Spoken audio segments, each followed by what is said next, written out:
Það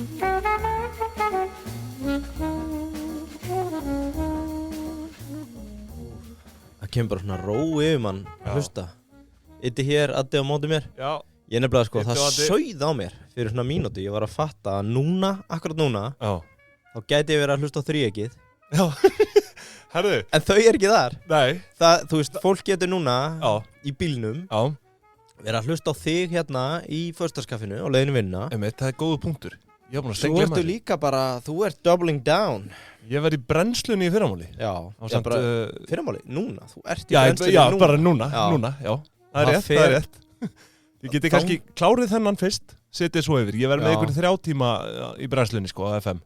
Já, bara þangað til ég heyrði lagið, þá var ég brjálaður. Ég var að hugsa ég geti verið að hlusta núna og þríeykið, sko. Þríeykið, nei. Það verður annað þríeykið. Það verður ég, Aron Már og Egill Plóter. Já, Plóter í Undralandi. Nei, brennslan í Undralandi. Heitir það? Já. Komin eitthvað voða fýtt banner og svona inn á Instagram hérna. Auglýsa þetta. Ég veit ekkert hvað, við erum bara eitthvað shit show, sko. Það verður... Nei, ég segi það ekki. Það verða einhver fíblalætið þannig. Já. Er það að fara að gera dyrrödd og... Nei, ekki svo gott. Ég veit ekki, það er voðalega lítið undirbúið, sko. Já. Þetta verður ekki bara eitthvað svona... Hvað segir maður? Eitthvað svona kalla hjal. Þarna. Varstu að fá SMS? Já, sorry, það var hérna... Ég bara varð að lesa þetta. Það var verið að adda mér hérna bjóst þú gengt tíman á Blönduósi. Hæ? Já, það er bara hárrétt. Nú? Já. Bjóstu þar? Já. 4 ár. Blönduósi? 4 ár. Vissið það ekki? Alltaf maður að læra eitthvað nýtt. Já. Kannski vissi það. Það man ekkert stundinu lengur. Nei, heyrðu. En já, það er skemmtilegur þáttur í vændum. Já, ég veit ekki. Ert þú með eitthvað? Ég er með hérna... Ég er alveg bara með töð. Já. Ég ætla að breyta upp á. Ég ætla að vera með 30 mest juicy sumaruppskriftir úr vínberjum. 30, takk. Já, 30. Þú þreytist ekki á þessu. Nei. Svo er ég með guideline hvort að rátar eru hættulegri fyrir ketti eða hunda. Já, þetta hljómar allt voða spennandi. Já. Nei, við ekki að byrja á einni neglu frétt eða? Jú, þetta var að hrynja inn. Kitty var sko, hann pikkaði í mig. Hvað er með það? 2 æðstu stjórnendur Pornhub voru að hætta. Herðu, já, ég sá hana rétt á hann. Já. Ég var svo sem ekki búin að lesa það, en ég hugsaði bara þetta er eins og þegar Mikki og Friðjón hætti í Ölgerinni, sko. Þetta lítur að vera högg. Það er skellur, sko. Er það ekki, eða? Jú. Það var stór missir og ég varst nú ekki að það sé slíkt þið sama í gangi þarna á hubinu, sko. Nei, maður veit það ekki. Hver er svona þinn uppáhaldsflokkur? Þú kannski tekur þetta fyrir á morgun með plóternum. Já, það er alveg hægt að skoða það. Hefur þetta áhrif? Kannski svona betri vettvangur heldur en hér en. Já, nei, heyrðu, ég er bara öllu kannski slepptu. Ég ætla að byrja á að það er samt peningavél. Pornhub? Já, það held ég. Ég þekki ekki. Þurfum að kíkja í þá ásanninga. Já, það væri áhugavert, sko. Ég ætlaði bara að byrja að biðjast afsökunar. Já. Þeir sem hlustu á þáttinn á þriðjudaginn. Já, andskotin. Ég vonaði að ég orði fyrir vonbrigðum. Þú fékkst aðhald. Já, mjög fljótlega. Ég fékk mjög fljótt aðhald. Strax eftir við íttum á stopp, þá áttum við okkur því, ég, að sem sagt, við vonum að taka upp þáttu Kírópraktorstöð Reykjavíkur. Mjög áhugaverður þáttu samt. Já, sem Gummi Kíró. Og svona stærsta observationi úr honum sem við erum búin að fá sent líka fólk heldur þetta sé peningaprent vel. Já. En þetta er blóð, tár, hark. Já, blóð, tár og sviti. Já. En burt sér frá því, þá fór ég mjög ránglega með eina ákveðna staðreynd, ítrekkað í þættinum. Tönglaði svo leiðis á? Já, ég tönglaðist á þessu og það er semast það sko að Gummi var að vinna á Kírópraktorstöð Íslands áður en að stofnaði ein stöð. Ég tönglaðist á því að hann hafi verið á Kírópraktorstöðinni sem var undir handleiðslu Becca Conn og kallaði hann önnur kynslóðar Becca Conn og Vigni Bolla þriðju kynslóðar og þetta það var bara rangt mál og ég meina við erum bara mannlegir. Já, ég er líka búinn að biðja Gumma persónulega afsökunar. Gerum mistök eins og allir aðrir en ég hef reyndar ekki gert mistök frá því fyrsta þætti. Ég vil taka það fram. Já, þegar þú klúraði reybitunni. Já, það var svakalegt. Vil byrja. Nei, það spáði enginn í því maður. Við fengum líka bara 12 hlustanir á fyrsta þáttin. Já, 13. Já, það var 13. Það var 13. Alveg rétt. Kitty Baldadat þannig. Já, hann hlustaði. Heyrðu, hvernig var að gera þetta? Ég veit ekki, ég vil ekki bara svona byrja á einu augljósa. Önnur stýrivaxtahækkun. Já, ætlum við að byrja þar? Já, ég ætla að leyfa mér að pústa hérna bara. Já. Erum við að fara að kalla hann Geiri Brennu Valdur? Já, þú veist, hann er, spilar á fiðlu og óbó og ég veit ekki hvað, hann bara spilar á allt meðan að húsnæðismarkaðurinn brennur. Kontrabassi var það síðast. Ok, og hvað er með recap? Nei, smá recap, ok, þú veist, sko, þetta er önnur stýrivaxtahækkun núna, annað prósent. 1% stig í hækkun. og sko, eins og ég áður sagt þá var þetta nauðsynlegt fyrsta eða seinna? Báðar, já, ok þú veist, þetta náttúrulega á að kveða niður verðbólgu og þetta húsnæðisverð líka sem náttúrulega bara komið gjörsamlega upp úr öllu valdi já, akkurat þetta bara ekki fólki bjóðandi já og ertu ekki að tala hækkunin hefur ekki verið næg? Hvað segirðu? Fyrir okkur sem eigum húsnæði, við vilja svo herri meiri hækkanir. Nei, þú veist, það bara þetta jójó sem ég að tala skilur, ok, það er keyrt niður og svo að keyra þetta aftur upp og það auðvitað ekkert annað í stöðun en að keyra þetta aftur upp þegar búið að keyra þetta svona niður. Já, vextina. Þannig að eins og ég segi, þetta bara nauðsynlegt skref. Þú veist, eins og ég segi, verðbólgan og há og húsnæðisverðið og allt og að ég svona verið að velta því fyrir mér hversu lengi þetta á að ganga því að sko fólk sem tók lán með föstu vöxtum til 3 ára í byrjun COVID það fer bara að koma á tíma núna bara þú veist mars, apríl, mæ, júni 2023 time's ticking og þú veist bara tökum dæmi fólk bara ef fólk með 40 miljón krónar lán og sko þú veist það má guðið vita að fólk hefur gírað hærri fjárhæðir í þessu COVID-góðari sem átti sér stað á sín tíma þannig í byrjun árs 2020 en segjum sem svo að fólk sem er 40 miljón krónar lán á föstum, ég held að þetta hafi farið neðst niður í 4,1% vexti stýrivextir eða nei, bara markasvextir skilur, viðskiptabankana þú veist að þú hafi getið tekið húsnæðislán á föstum vöxtum þá er ég að tala um overtryggt lán á föstum vöxtum 4,1%. Ok, fóruð ekki alveg niður í 2%? Nei, stýrivextinni fóru niður í 0,75. Já, ég sé það. Já, en svo, ég held að föstu vextinnir já, föstu, breytilegir fóru alveg niður í 1-2%. Já, breytilegir fóru neðar, sko. Já, ok. Föstu 4, nú er ég að tala um fólki sem er með þessa föstu vexti til 3 ára frá þessum tíma. Það er fólki sem er komið á tíma. Þetta er fólki sem vinn í bankanum, plataði í viðskipti. Já, en þú veist, þetta fólk, þú veist, það fór hlæjandi í bankan með, sko, hræjódýrt húsnæði og mjög lága vexti. Veistu hvernig Binni gerði þetta? Já. Hann var með svona skilti með vextir, lágri vextir hér og svo voru svona brjóssikar í skál eins og var í gamla daga.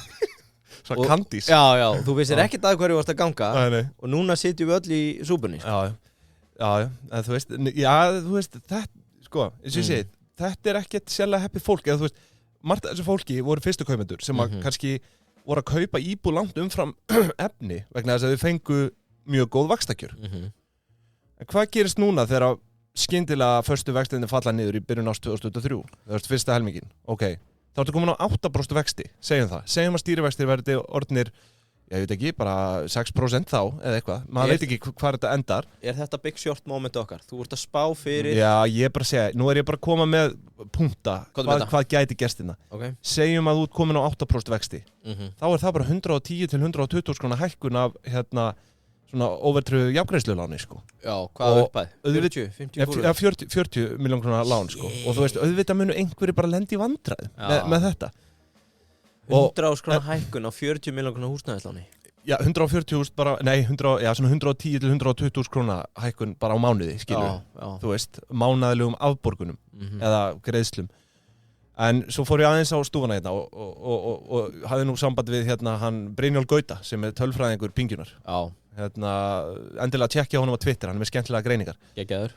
Og þá fór ég að skoða að hlutfall óvertryggðra lána á föstum vöxtum voru 12% í byrjun COVID en er komið í 24% í byrjun árs 2022 og einhvern tíma munu þessir bara vextir allir líka að falla niður og það er bara spurning sko ef vextirnir verða ekki búin að lækka þá þú veist þá mun fólk bara lenda í vandræðum það mun einhverju lenda bara í að þú veist þú ert kannski búin að festa á 4% og svo kemur út á þennan breytilega grunn með 8-9% vexti skilur og það ég veit ekki, það er bara vesen. Er þetta kannski rétti tími til að selja? Sennilega er það aldrei kannski 8-9, ég veit ekki þú veist, það er ekki hægt að spá ekki hægt að spá út í það, en ég bara segja ef breytilegu vextinir verða í 8% þegar að föstu vextinir falla niður, þá er vesen svo með þessi lán og COVID förum aðeins inn á það. Það sem kemur náttúrulega lítið óvart, það er að fólk færði sig bara í miklu mæli úr verðtryggðu yfir í óvertryggt í byrjun COVID. Já. Og hlutfallið í byrjun faraldursins var 31% af lánum voru óvertryggð á móti 69 verðtryggð. Ok. en svo í byrjun árs 2022 samkvæmt þessum gögnum þá standa þessi hlutföll í 56% overtryggt á móti 44% verðtryggðum og þú veist kemur mér ekkert óvart en þetta svakalega svona umpólun sko. Þú veist það fólk var bara hljóp í bankan þarna bara herru ég ætla í overtryggt sko. En það sem kemur hins vegar þú veist mikið á óvart hversu mikið að fólki situr ennþá í súpunni með overtryggt lán á sko breytilegum vöxtum það þessi breytilegu vextir það 31% sem það búið að hækka nei af hildarlánum breytilegir vextir overtryggt lán á breytilegum vöxtum sko. Þannig að þú veist, þetta fólk, fínt að vera overtryggt, skilur. En ég þar. En vextir, breytilegir, þetta er að fara að hækka. Eitthvað núna næstu árin, sko. Ég bara... En þess að ég segi, þú veist, ég kastaði nú einhvern tíma fram hérna í einum æsingnum gegn Ásgeiri að það yrði einhvers konar greiðslufall, sko. Á einhverjum tímapunkti, ég veit nú ekki hvort að það sé svona full hart. Þú ert að spá hruni hér? Nei, ég er nú ekki að spá hruni, einhvers konar míní greiðslufall, sko, þú veist, gæti orðið þegar vextir fara úr föstum yfir í breytilega, sko, en eins og ég sé, þetta er viðkvæmt jafnveg, en svo líka spurning, þú veist, hvernig hann Ásgeir okkar í Aurabankanum, hvernig ætlar hann að tækla þetta, því að það kom núna út frétt í gær, það sem hann segir að það er hægt að lækka vexti hratt farið að draga úr hækkunum á húsnæðismarkaði og nú legg ég áherslu á að maðurinn segir hratt maður spyr sig bara, ætlar maðurinn að fara að keyra á niður aftur bara af þessari sömu hörku og í COVID hvað mun það gera? Þú veist, stýrivaxta lækkun svona, það getur haft áhrif á að bara krónan veikist og þú veist eins og í byrjun COVID, við náttúrulega evran fór upp í 160-70 eða eitthvað. Og þú veist, og veik króna, það getur skilað sér í innflutri verðbólgu sem myndir svo á áhrif á verðtryggðulánin og við erum bara komin í sömu súpun aftur, skilur. Við getum alveg gleymt þessari innflutri verðbólgu, þetta er Ásgeirsbólga. Þú veist, það þarf að finna eitthvað jávægi þessu. Þú veist, lausnin er allavega ekki að fara með stýrivextina bara eins og eitthvað jójó. Og nú er ég ekki hagfræðingur, sko. Nei. En ég er að segja, það hefur komið fram. Þetta ástand, þú veist, af hverju þarf þetta alltaf að vera svona á Íslandi? Þetta er alveg... Ég var myndur á að þetta væri svolítið svona eins og með fulla frændan á áramótabrennunni sko, að hann er með vindilinn í kjaftinum, aðeins í því og er að ausa á bálið og svo er hann með mjólkuglas í hinni og svona og svona aðeins hann er að slaka á bálinu þegar hann fyrir að fýra aftur niður vextina. Já, þú veist, ég veit ekki, ég einhvern veginn... Svo er bara meira bál, minna bál, meira bál. Ég hef bara ágjur á þessu og þetta er einmitt gaman að spá í þessu jafnvægi sko milli sko stýrivaxta verðbólgu og gengi krónunar. Þú veist, þetta eru svona 3 stólpar einhvern veginn, sko. Má ég segja eitt? Ég held sér bara ekkert gaman að spila. Jú, það er bara ekkert. Þetta hefur nefnilega, það er svo erfitt að sko breyta einu því að þá verður alltaf, þú veist, það eitthvað á móti sem að leiðir verra af sér, sko. Þú veist, þegar þú breytir hinu til þess betra, sko. Þannig að, þú veist, það er flókið að finna jafnvægi í þessu og sérstaklega á Íslandi því að, þú veist, það er bara, alltaf sama bullið hérna, skilur. Þetta er alltaf í hassi.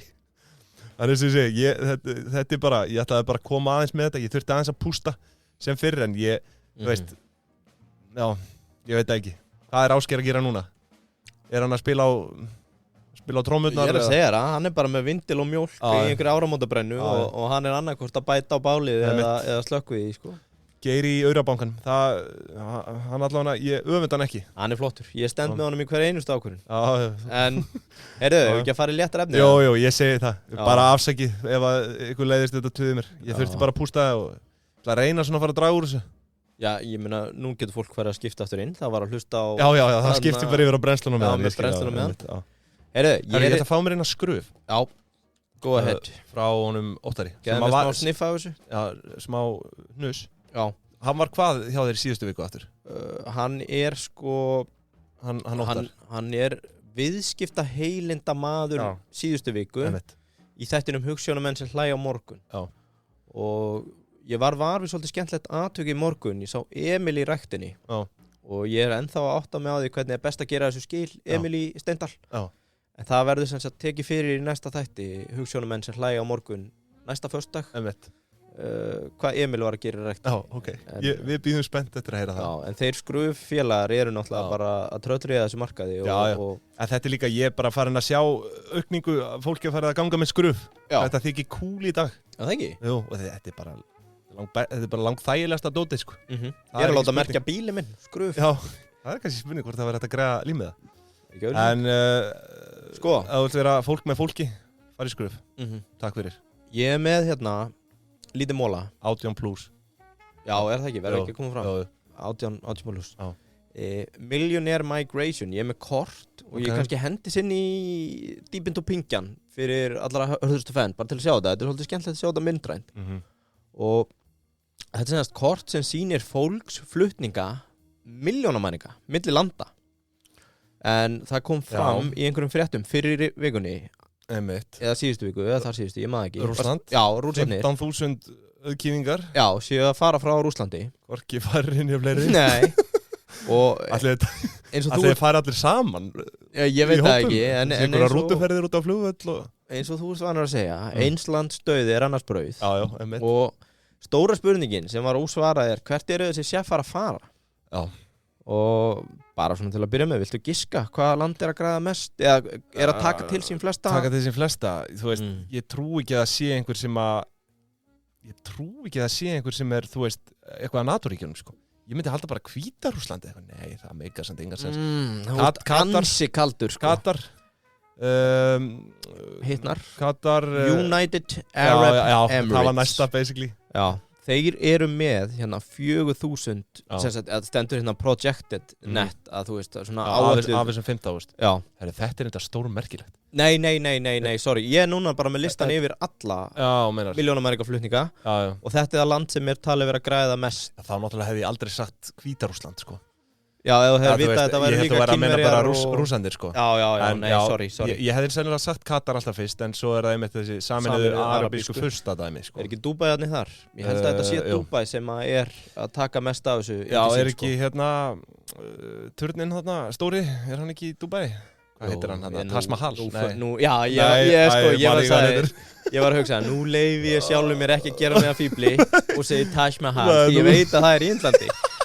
En þú fjælst í Taj Mahal gildruna. Shit, hvað heitir hann aftur? Burj Khalifa, ekki? Jú, Burj Khalifa. Ég sagði þetta bara. Já, flottur. Takk fyrir þetta. Heyrðu, ef við ekki að taka topp 10 listan. Það var bara að tala um Rússland, en það eru fleiri lönd sem að tapa milljónamæningum. Já, ok. Í boði... Já, segð þú mér, í boði hvers?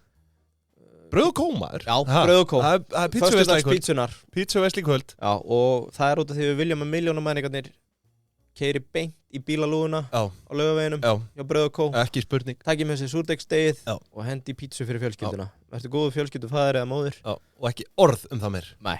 Heyrðu, nummer 1, Rússland. Þeir eru að missa þarna, samkvæmt þessu, 15.000, sko. Þetta er kallað high net worth individuals. En þetta skilgreinist bara... Yfir $1 million. Já, $1 million, sem eru hvað? 132 á gengi dagsins í dag. Penny á þessum skala, sko. Já. Næstir og eftir, í fjölda, Kína, 10.000. Indland, 8.000, Hong Kong, 3.000, Úkraina, 2.800. Brasilia, Bretland, Mexiko, Saudi-Arabia og Indonesia. Svo langar mig að taka hérna hlutfallslega. Út af því að þú segir, þetta eru stóra tölur, 15.000. Já. Er það að tala um per capita? Nei, ég er að tala um bara hluta af high net worth individual, sko. Okay. Og þú veist, ef þú ber saman Rússland og Kína, 15.000 og 10.000, það hlýtur að gefa auga leið að þú veist, 10.000 manns að fara frá Kína sé bara eitthvað brotabrót. Já, miðað við Rússland. Já, ekki alveg brotabrót, en það er talað um að sé 1%. Og af Rússum, þá er þetta 15% af high net worth individuals að fara. Já, og 15.000, já, þannig að það eru 100.000 manns í Rússlandi yfir $1 million. Akkurat, samkvæmt þessu. Veistu hver er að tapa hlutfallslega mest? Af þessu sem þú nefndir? Já. Ekki Brasilia, nú man ég ekki alveg nöfnin sem þú sagðir. Ég ætla ekki að kvelja þig, það er Úkraina. Já, auðvitað. Þeir eru að 2.800 manns að fara og það er talið vera 42% af high net worth individuals, Úkraínu, sem ég var hérna búin að uppreikna. Hvað sagðir mörgprosent sagðir? 42%. Þannig að það er helviti hátt hlutfall af ríku fólki að hverfa frá. Þetta er alveg stór merkilegu móli. Ég verði að hægt að töða og finna bara eitthvað svona merkilega móla. Ég er að fræða samt. Ég er að fræða. Ég var reyndar að spá einhverjum dómstegi hérna. Já, það eru margir hérna núna bara að pakka í töskur og já. Kannski að við missum alla nú seljum við bara húsi og flytjum til Tenni. Auður með einu, tekur á mót okkur og hann reyndar á Kanari. Herðu, sko, Dubai, Saminuðu Arabísku eru þau sem að taka á móti flestum, 4.000. Þar á eftir kemur Ástralía, 3.500. Svo Singapore, Ísrael, Bandaríkin, Portugal, Grikkland, Kanada og Nýja-Sjáland. Og það eitt hérna sem bara öskrað á mig. Hvar í helvítin Ísland á þessum lista? Akkur í fokkanum eru við ekki að taka á móti milljónamæring? Það góð punktur, sko. Það meira sér fylgir í sögunni í fréttinni að það sem þetta lið að sækjast eftir A, friður. Út af því að þú veist, þetta svona að stóru leyti þetta að þú ert að flýja ákveðin átök. Hvernig þessi útlendingalöggjöf skilurðu. Þú veist, þeir eru alveg sömu útlendingar held ég veit það og ég eins og flóttamenn, sko. Þú veist, og við eigum í basli með að taka inn 2-3.000 flóttamenn, sko. Ég veit það. Það eru aldrei að taka inn 4.000 milljónamæringa, sko. Já, þú veist. Þó það eru vissulega ágætt fyrir land og þjóð, svona fyrir pingju. Ég held það. Þjóðarinnar, sko. Og pælingi mýma þessi, nú verða lefti hann alveg vittlausi, sko. Nú verð ég tjóðraður með olíu og fiðri, sko. Hvað með það? En ég var að hugsa, sko, hvað með að taka þarna þessar brotættu byggðir hjá byggðarstofnun og við búum til svona lágskattasvæði bara fyrir milljónamæringarna. Þannig að ef þeir komið til landsins... Bara einhvers staðar í óbyggðunum þá, eða hvað? Nei, ekki óbyggðunum, þú veist bara... Bara út á landi einhvers staðar? Já, bara ef við förum að dæla þeim í Dalabyggð, Stöðvarfjörð... Já, þetta eru bara óbyggðir fyrir mér. Já, ekki fyrir mér. Sorry, þetta eru brotættar byggðir, sko. Nei. Ég er að djóka. En hugsaðir, þú veist, eins og að við myndum bara breyta hérna Bíldudal, Raufarhöfn, Skaftárhrepp, Hrísey, Öxfjarðar, Hérað og Grímsey. Skulle ekki fara að tala illa Hrísey, sant? Hrísey Þetta eru brotættar byggðir. Það verið að setja einhvern plástur á beinbrot með að vera alltaf að auðsýði einhverjum svona byggðakvóta og fleiri svona úrræðum. Hvað ef við værum bara að breyta þessi lágskattar svona... Bara eitthvað svona lágskattar region. Já, og segja bara, heyrðu, bara í 10 ár þá lækkað þú niður í 1% tekjuskatt og borga fullt útsvar. Og þú verður að fara með allan peningin í sparisjóðun í byggðalaginu. Og þá bara... Það hefur því... Hamrast inn aurarnir. Og... En þú veist, þetta bara svo... Þú veist, þetta ég ætla að segja, þetta ágætis hugmynd. Já, það ekki það? En þetta bara svo siðferðislega rámt. Það? Þú veist, já, eða svona hluta, sko. Einhverju myndi segja það. En ég væri alveg til í að samþykja þetta. Já. Ég held að þetta væri skemmtileg tilraun. Nei, ég meina það kom daginn, sko, Bjarni var held ég með einhverja tillögum að afnema tolla og álögur á innflutning frá Úkraínu. Hvað með að myndu bara hjálpa þessu fólki að flytjast búferlum hérna og gefa þeim skattaafslætti og fleira fyrir að svo lengi svo þeim setja stað í brotættum byggðum. Getur ekki sé fyrir einhverja moldríka rússa hérna bara eitthvað að leika sér. Byggja upp Þingeyri. Ætli þetta sé ástæðan, já, ég veit það ekki. Já, við værum kannski ekki að taka allt og vel á móti rússunum. En þetta fólk ekki að kominga út af veðrinu bara og svona, sko. Nei, þess vegna þetta gefa smá svona... Þegar þetta er ríkur, þá viltu vera í sólinni, sko. Já, gefa smá... Að gefa eitthvað eftir, sammála því, sko. Nei, heyrðu, nú verður allir lefti hérna vitlausir. Þetta var bara svona pæling, sko. Við ættum að... Takk fyrir þetta. Búa til einhver svona incentives. Takk fyrir þetta. Ég er enda með eina stór frétt. Já, stór frétt. Þetta er... Við náttúrulega ræddum Sláturfélag Suðurlands, SS, í einum ársendingaþætti hjá okkur. Já. Tóku það fyrir. Það var held ég 10. og síðast í fyrstu seríu. Nei, það var 9. Já, nei, 10. Og það sem gerist eftir þann þátt er að gengi fer úr 2 niður í 1,8 á First North markaðnum. Mér fannst þetta bara fínasta yfirferð. Já, það var fín yfirferð en greinilega skilaði sér í lækkun. Allt í hakki, ok. En hvað hefur gerst síðan þá? Í dag þá situr Sláturfélag Suðurlands í 2,9. Ok. Og það gerir, sláðu þessu upp fyrir mig, ég er ekki með þetta skráð hérna, úr 2,9 upp í, úr 1,8 upp í 2,9. 2,9 delt með 1,8. Þetta eru hvað? Þetta er 50% hækkun, 55. Sorry, þú veist, við eigum ekki að reikna í beinni, sko. Nei, en ég sagði hérna 2,9 delt með bara 1,8. Það er 61%. Upp? Já, 61% upp. Já. Síðan við tókum þetta fyrir einmitt í första skaffinu hérna, fórum yfir þessa lækkun. Ég sagði það eftir þáttinn, eigum við ekki að kaupa í þessu. Þetta svínlúkar þetta dæmi, sko. Þannig að sko, SS, þetta er eitthvað til að skoða. Þetta er nú reyndar ekkert sérlega háar veldur hérna, en þú veist, hver að spá í því? Já, en svo er spurningin bara, sko. Hvað er að gerast hérna? Er bóndin að losa sig við almúan? Já, eru þeir að kaupa upp bréfin? Já, það náttúrulega var spekulasjón hjá mér, sko. Ekki ráðgjöf, en... Nú hlæja, nú hlæja bændur. Ég ætla að fá yfirdrátt og aðeins inn í þetta. Nú hlæja bændur.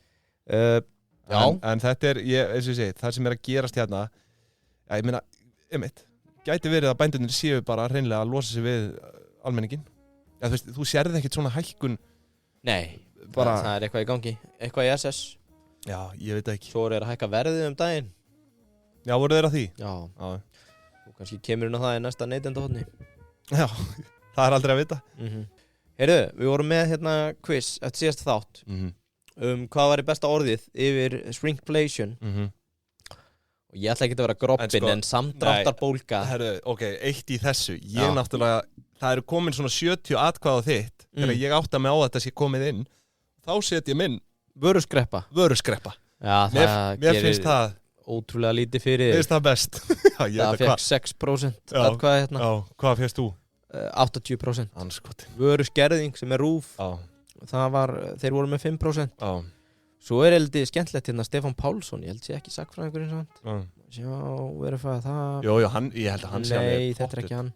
Nei, það var eitt sem sett inn sortnýðingur. Ha? Já, það fekk 2% atkvæði, þannig ég var að hugsa að henda bara. En allána, það verður dreigið úr þessu bara á morgun og við announcum inn í grúppunni hverju tveir fá, eða hvaða tvö. Já, það eru 10.000 króna gjafabréf á Dominos. Á Dominos, á 2. Og þannig að það er ekki of seint þegar þú hlustar núna að taka þátt í könninni. Nei, þið hafið... Við mælum með vöruskreppu. 12 tíma. Já. Og svo draugum við út. Heyrðu, svo var önnur hérna lauflétt. Það var enn og aftur afkomu viðvörun hjá Högum í vikunni. Já. Og leikmenn á markaði eru farnir að kalla þetta laufeyjar áhrifin. Já, Eva Laufey. Og hluthafar eru að koma sér saman það að búa til hashtaggi Takk Eva eftir að hún kom inn. Já, það var eitthvað að byrja, svo ég. Já, en sem sagt, ég sé að Finnur hérna hendur í tilkynningu í gær. Já. Gert ráð fyrir hækka afkomuspána einhverja 300 milljónir. Þannig að þau gerir ráð fyrir að samstæðan... Það var nú ekki fyrsta afkomu viðvörun þeirra tegundar. Nei, það er svo jákvæðar. Svolítið gaman sko, ef maður skrifar hagar jákvæð afkoma. Þetta er svona gegnum gangandi hjá þeim. Nokkuð segi í þessu. Stórkostlegt sko. En helviti flott hjá þeim. Bara einhver 10 milljarðar hérna í EBITu. Þetta er sko, þau eru að velta hérna 136 milljörðum. Já. Hagnast 4. EBITDA hvað, 10,5. Já. Við segjum bara Takk Eva. Já, Takk Eva. Ég meina, er hún ekki farin að... Þetta er hluta af þessari upplifun. Já, einmitt. Er þetta ostabúðin þarna eða er það í Hagkaup? Bara þessi upplifun. Já, einmitt. Hún bara hækkar verðið. Í öllum, einmitt. Já. Þetta er alveg stórgott hérna hjá þeim. Arsi meginfjár 15,9. Þetta er sjálfbær peningavél. Já. Og það er búið að vera Rósónum, Finni Odds, alveg í hástert. Já. Fyrir góða stjórn. Hugsjónamaður. Já, hugsjónamaður. Sem hlæri við það. Já, ég held að hann bara hafi legið einhvern veginn, bara svona mestan hluta sinna ævi, sko. Sagður hann hafi legið? Sagði ég það? Hann legið og legið. Legið og legið. Já, nei, þetta er bara... En þetta er náttúrulega hugsun af fólki sem hlæðir eins og Lavazza. Já. Og þú veist að það er engin stúri frá túrin. Nei, ég veit allt um það. Ég veit allt um það. Nýjasta hjá mér með Lavazza er að vera hérna, í staðan fyrir að drekka í rólegutunum heima með guttan, bara keyra þetta í vélina, vera með þetta í bolla, út í bíl. Og það er miklu betra að drekka út í bíl. Já, það er þessar kjör aðstæður sem við höfum talað um. Já, að vera með Lavazza á leiðinni í vinnuna. Lavazza með þér. Lavazza með þér. Engin stúrin frá túrin. Nei. En við kunnum þeim bestu þakki fyrir samstarfið. Já. Þau eru með þessi nýju helgi, umhverfisvæn og fín. Og eru að gera bara mjög vel. Já. Þetta er allt 100% umhverfisvænt og ég veit ekki hvað er. Eða þú veist, þetta er kolefnisjafnað og við náttúrulega höfum talað mikið fyrir því. Ég held að styttist í það að við förum bara að éta helgin. En það ekki? Ég sverða. Já. En Lavazza, kæra þakkir. Án ykkar væru ekkert. Með okkur frá 1895. Já. Ef að fara að slá botnin í þetta. Ég er með sko milljónamæring vikunar. Ok. Og, sko ég ætla bara að segja sorry. Ég held það mætti vera meiri juice. En þetta er samt alveg, á ekki bara taka þetta. Jú, ég vil ekki bara stikla stóru með þetta. Já, ég nefnilega rakst á hann hérna fyrir 1 eða 2 vikum. Fannst hann áhugaverður. Þetta Stein Erik Hagen annar ríkasti maður Noregs svo sá ég reyndar í annari frétt í dag hann væri 9. það ekkert lengur að Er þetta ekki ungi strákurinn Laxeldis prinsinn? Nei, þetta ekki hann Nei, hann jafngamall mér, fæddur 93 Já, ég var að lesa hann er newcomer á billjónarlistan og hann ekki humble sko hann sko á Instagram bara klína þessu framan í fólk sko Já, það bara ríkidæmi sínu sko Já Svona leiðilegur, fær alla móti sér eflaust góður drengur, ég þekki hann ekki persónulega sko en þessi ímynd sko, að vera ríkur og flexa því sko þegar þú ert svona ungur það er eitthvað, ég veit ekki Nei þú veist, þetta er pappapeningur sem er að flexa það Algjörlega Er ekki pappa hans einhver, eða þú veist Já, ég þarf að taka það, þetta er náttúrulega ekki hann sem ég er að tala sko en ég hef heyrt þennan smáðut úr sko Sko, Bödd Stein Erik Hagen kom aðeins fyrir sko því að normennir eru greinilega aðeins byrjaðar að dæla auðnum niður sko en þegar þetta er skrifað annar ríkasti maður Noregs svo fann ég aðra frétta á hann að hann væri 9. og þú veist, það er ekkert lengur að marka maður veit bara að þetta eru loaded lið Þetta er líka bara þetta sveiplast á milli daga sko Já, og ég leyfi mér þetta út í bjó í Nóri Oslo Ég segi að þetta sé næststærsti fjallabinn Vissirðu það? Fjallabinn En normenn hata að vera kallaði fjallaber Já Nei, ég bara veist ekki að þetta hugtak væri til sko Jú, þetta tengist sko rík milli Danmörkur og Noregs og þetta lærði ég þegar bjó úti hann Magnús, vinur minn sem vinnur í Orkla sem tengist inn í lið dagsins Hann sagði með þetta sko, hann hatar þegar normenn eru kallaðir fjallaber, fjallabar, þeir eru náttúrulega með, danirnir eru ekki með fjöll, en normennir eru... Af hverju að taka þér svo persónulega? Höfum við Íslendingar að vera kallaðir eitthvað? Ég veit það ekki sko. Þú veist, ef við erum kallaðir bara víkingar eða eitthvað, ég veit ekki. Pirrar það þig eða? Já, ég ætla ekki að tjá, þú veist, þetta er ekki staður til að ég fara að tapa mér sko. Þú er búin að vera að reitsa hérna síðustu daga, kallaði mig víking. Nei, ok, allavega áfram með smérið, ég ætla ekki að trúpa þig. Þetta er sem sagt næststærsti fjallabinn, hvað þetta verðar sko, en hvað það? Og skemmtilegt hérna annað sko, hann gekk í sama skóla og ég, BI Norwegian Business School, sem á fjallabamálinu heitir BI Handelhøyskolen. Ok, beint í smjörið. Já, allir normenn verða alveg brjálaði núna. Við erum örgulega búin að móðga svona 5 mismunandi stjettir hérna í dag. Helst þetta rasismi? Nei, ég vona ekki maður, þetta er nú bara létt, við erum að skjóta á Magnús sko, hann skilur ykkur ekki eins og Heyrðu, þannig er mál með vexti að þessi ágæti maður, Stein Erik Hagen, stofnaði semst lágvöru, discount store, er það ekki bara lágvöruverslun? Jú, bara svona, jú. Bara eins og bónus, já. Stofnaði semst Rimi árið 1977 með föðu sínum og það var þannig árið 1975 útskrifast úr sem hét á kaupmannaskólinn en verður síðan að BI Norwegian Business School og pappa hans var að reka fyrirtæki hann er gerður að verslunarstjóra yfir 4 verslunum í eigu föður hans og svo gerist það á einhverju ferðalagi til vestu Þýskalands að hann fer í fyrsta skipti inn í svona low cost chain upplifun og tekur hugmyndin til Noregs og þeir feðgar breyta konseptinu á búðinu sem hann átti og 2 árum setna er þess búin að stofna þessa lágvöru verslun Rimi. Þetta er náttúrulega ekki ósvipað sögunni bara eins og með Jón Ásgeir og pappans. Nei, alls ekkert ósvipað sko. En hann var, ég veit að Jóhannes var ekki auðmaður þegar það hófst sko. Nei, og það er rauninni sama með þetta sko að pappans auðvitað á hann 4 verslanir og er kannski engin örgvisi, engin peningapési en þeir allavega, þú veist, þegar hann kemur inn í þetta þá er þetta bara nokkur regular búðarkonsept sko. En ástæðan fyrir ég ætla að segja þetta verður frekar stutt og lagkott er að ég er ekkert að fara að taka fleiri svona fjallaba fyrir, það er mjög lítið má ég ekki vera að segja fjallaba? Jú. Það verður alltaf vitlaust nú. Nei. Fjallaber. Að það er í rauninni svo lítið skrifað þetta, ég var að þýða einhverja fréttir og fleira sko, en þeir byggja þetta upp og stækku Rimi sem var síðan að Rimi 1000 alla Noreg saminast síðan inn í ICA sem var sænskeðja með svona lágvöruverslanir Svíþjóð og víðar og endanum selja þetta til Royal Ahold 2004 þannig að þú sér það, þú veist, þetta er í rauninni hvað, 7 ára tímabil þar sem að þeir bara byggja upp og það kemur ekkert fram hvað hugsjón eða annað kerið það fram sko. Nei, hvað er með djúsin, það sem allir að býða eftir? Já. Hvað er net worthið á gæjan? Heyrðu, hann á þessum tímapunkti tekur 9 miljardar norskra í kass. Já, á sölunni. Já, 2004. Já. Og margir myndu hætta þarna. Ég skal taka net worthið alveg í lokin, sorry. Já. Og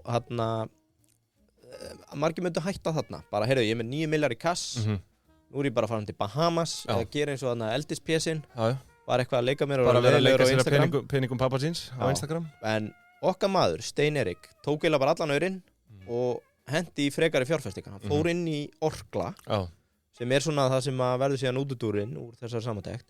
Storebrand sem er banki, stóri eignastýringu og fleiri þarna í... Já, hann allocatar þessu bara svona... Já, hann dreifir þessu. Já, bara veður inn í markaðinn. Hann kaupir líka í svona húsgagnaverslun og fleiri. Já, en þarna sko, eitt smá input, ég ætla ekki að vera að trufla allan, 2004, þarna er svona hrun, þetta er upphafið af hrunnu, eða þú veist, upphafið af góðærinu, sem kemur þarna fyrir hrun. Já. Og það var eiginlega bara svona þvert á allan heiminn, sko. Þú veist, þarna byrjar uppsveiflan, þannig að hann hefur væntanlega haft anskoti vel úr þessu, þarna. Já, svo ertu með eitthvað úr hrunnu, hvernig hann fór út af því? Nei, bara vel, sko, en hann kemur semst inn í Orkla, sem er í dag ein stærsta heildsalan á Norðurlöndum og í rauninni með ótrúlegt magn af vörumerkjum bara inn í búðunum. Þannig að þú veist, hann fer úr retailnum inn í wholesale-in og því er aldeilis búið að vaksa ásmegin og hann á ekkert mikið, hann á 11-13%. Já. En Orkla er í 100 löndum. Já, þú sér það. Bara eiga 13% í þessu, það er alveg bilun. Og Orkla, það er nú einn tengingin að bölvaði fjallabarnir, þeir keyptu nú Nova Sirius. Þetta er eigandi Nova Sirius í dag, þannig að við erum að bauna hérna yfir. Þetta er hann, já. Og fleiri fyrirtæki, íslensk. Jú, ég var ekki með hvað fleira. Ég man það ekki. Við vorum daginn með einhver speculation, sko. En svona bara til að renni við nokkuð vörumerki sem þeir eru með Orkla. Þeir eru til dæmis með Grandiosa, Kims snakkið, Felix tómatsósan, Möllers lýsið. Þekkirðu það ekki? Nei. Ég veit ekki erfið að komast inn á íslenska lýsismarkaðin. Við erum hérna með Möllers. Þetta er ekki sjá það. Nei, bara þorska lýsi takk. Já. Eða hákalla lýsi. Og núna, þetta er svona þessi... Stein Erik, hann er tilengaður Magnúsi, vinnu mínum, sem að er sá sem að sagði mér, hann hata að vera kallaði fjellabbi. Hann er mjög stoltur norðmaður. Fyrsta vinnan hans eftir skóla, við vorum saman í BI, var einmitt hjá Orkla, vörumerkjastjóri. Og hann tók, minni mér að hafa verið Kims, eða hlutað einhverju snakk sem Orkla átti. Og hann heiti öllu markaðsbudgetinu, sagði mér, í að rýbranda og það átti að gera að væri svona, hvað getur maður sagt, svona hotlara. Já. Þeir tóku 30 sekúndar slott í sjónvarpi. Já. Það sem sýndu hvernig kartablan breyttist, skilur þegar þú tekur svona venjulega kartöflu, setur henni í opn og hún verður að flugunni. Já, einmitt. Bara 30 sekúndar stilla, bara af þess að gerast. Já. Og þetta sprakk út. Er það? Já, það var Magnús. Þetta sagði mér. Skemmtilegt. Heyrðu, fara að ljúka Stein Erik, samkvæmt því sem ég las, annar eða 9. ríkasti norðmaðurinn, hann er bara loaded. 2014 færði hann eða alla stjórn fyrirtækina sinna sem heitir Kannika, sem móðurfélagið, fjölskyldu auðurinn, stjórn dóttur sinnar og hún er í dag talin ríkasta kona Noregs. Já, er hún á Instagram eða? Já, hún er nefnilega á Instagram. Og bara 37 ára og bara lífið leikur við hana. Í þokkabót þá hann stærsta engasafn listaverka í Noregi og opnaði safn þar sem fólk getur komið að sé það. En svo fylgir alveg að fjölskyldan er búin að vera í smá hafari. Hinn börnin hans og hann sjálfur held ég og bróður hans, hann flutt sér til Sviss. Af hverju? Skattaparadís. Já, skattaparadís í Sviss. Það er dýrt að lifa. Já, og hérna, þú veist, þetta er eitt dæmi það hvað við Íslendingar erum að tapa og vera ekki með eina skattaparadís, bara á Stöðvarfirði. Getur ímyndað þér auðinn ef að Stein Erik og fjölskylda Raufarhöfn og væri að borga útsvar á Stöðvarfirði? Já, það væri... Við þurftum eiginlega að senda fyrirspurn. Já, ákveð, Ásgeir. Nei. Svo hann geti kveikt í öllum okkar Nei, ég segi svona. Bara á, þú veist, einhvern hjá Byggðastofnun. Já, PSA, ég þekki þetta hana. Já, þannig að ég er bara teimtur. Net worth hjá mannum í dag? Stein Erik Hage, 2,2 B. Dollars. Já. Og hann er held ég 1300 á lista Forbes yfir ríkasta fólki í heimi. Já. Takk fyrir. Já. Skemmtilegt. Heyrðu erum við þá ekki bara að loka þessu? Erum við ekki bara að loka þessu í dag? Jú, það verður allt vítlust þennan. Nei. Fyrst var að leftiðarnir með skattapartísina og skemmtilegur þessi. Og fjallabarnir. Fjallabarnir og svo ég alltaf með sama helvítis tuðið. Já. En þið verður bara, ég bara eins og ég þið verður bara afsaka. Ég bara ekkert komin inn á húsnæðismarkað. Heiterslistin Ásgeir, norska sendiráðið og allir réttrúnaðariddarar Íslands. Herriði, við verðum bara aftur með ykkur hérna í kaffinu að viku liðni, svo sjálfsögðu á þriðjudaginn og minna bara á Dýpind og Pingjan, það vorst ekki það nú þegar Guðanabænum driðið þangað. Já, þegar við spástund áður en að við draugum úr leiknum og bara rétt að láta vita, við erum komin í frí fram á næsta þriðjudag. Fram á næsta þriðjudag, já. Ég veit að þetta ljúft frí maður. Herru, kæra þakki fyrir, góða helgi. Góða helgi, bæjó.